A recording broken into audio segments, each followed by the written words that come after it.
Okay, so the other day I noticed I could not get my almost 30-year-old Volvo to go into gear.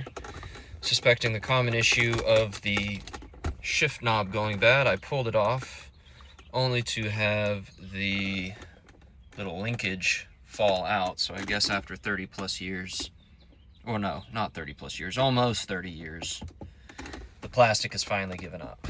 So ordinarily you could buy one of these buttons for about $20 and repair your knob yourself, or you could buy a whole new knob for about $150 and be good to go. But I took the opportunity to go cheap and mess around with CAD.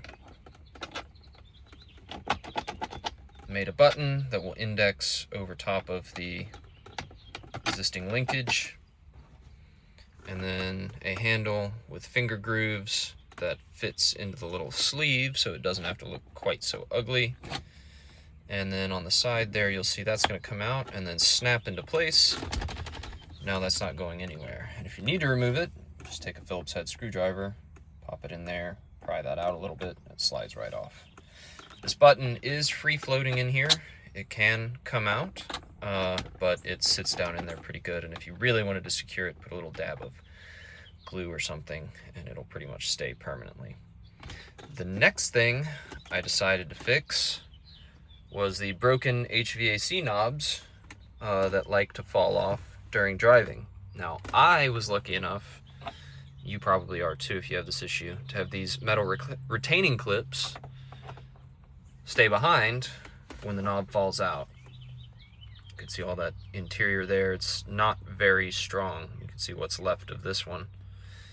Just gets brittle, breaks over time through many heating and cooling cycles. So I took care of that as well using 3D printing.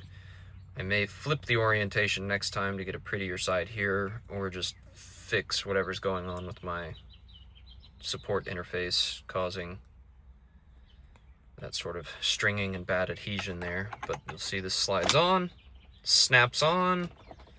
It's on there pretty good. I can pull it off with enough force, but it is not going to fall off while I'm driving. And it totally works. So there we go.